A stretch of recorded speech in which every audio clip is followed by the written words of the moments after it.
Hello, my friends, my neighbors, my brothers, my sisters, my comrades in arms all over the world.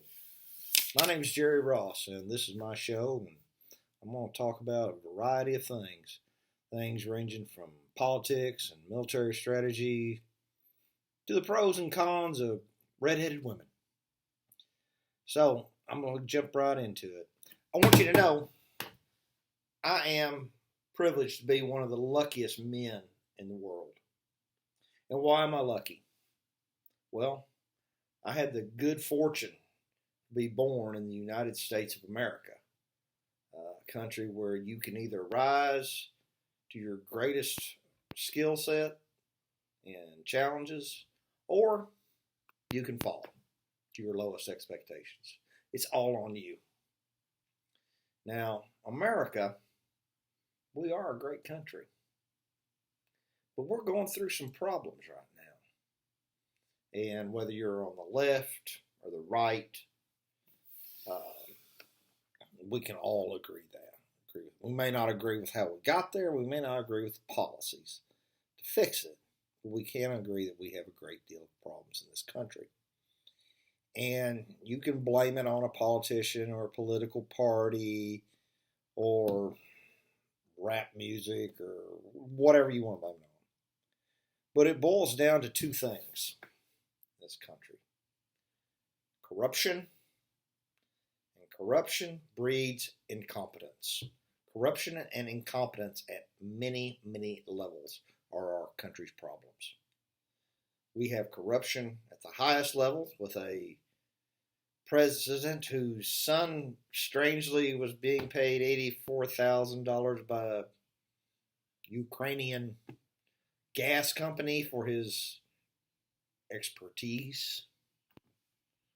We have a media which has deluded itself.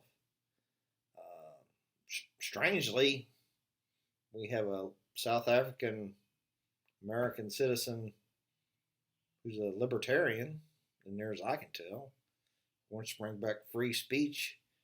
And we have talking heads on television talking against that. That's insane. I mean, the First Amendment of the Constitution guarantees free speech, and it does that for a reason. And we have corruption and incompetence at other levels.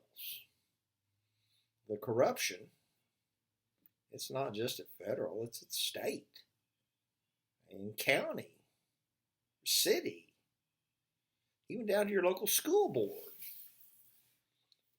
We have school boards that believe they don't work for the people that elected them. They think they work for the superintendent of the schools, which is not the way it's supposed to work.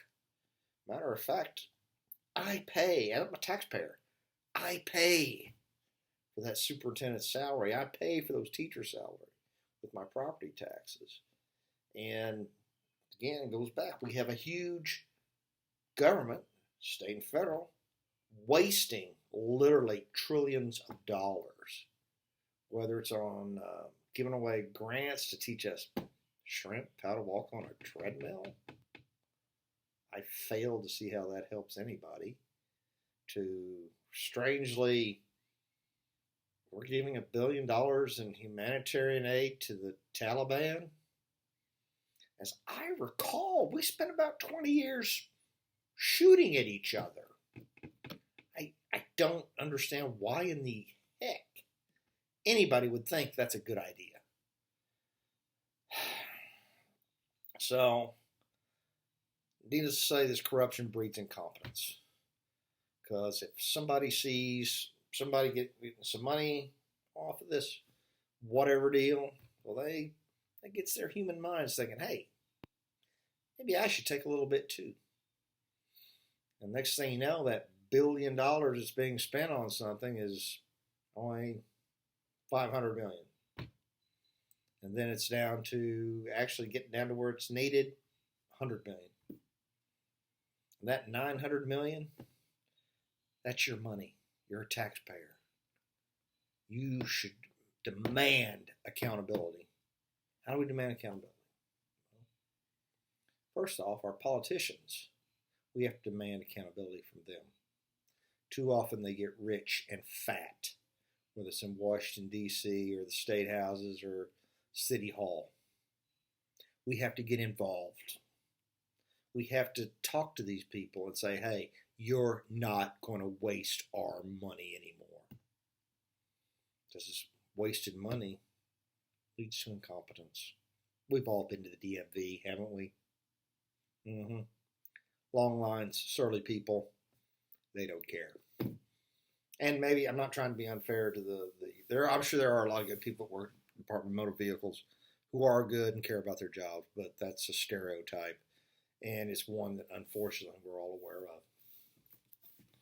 So, what are you going to do as a citizen?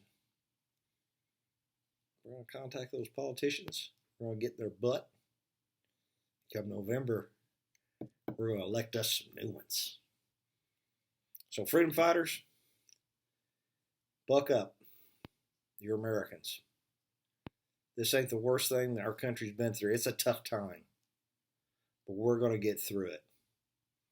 Our forefathers did not freeze at Valley Forge or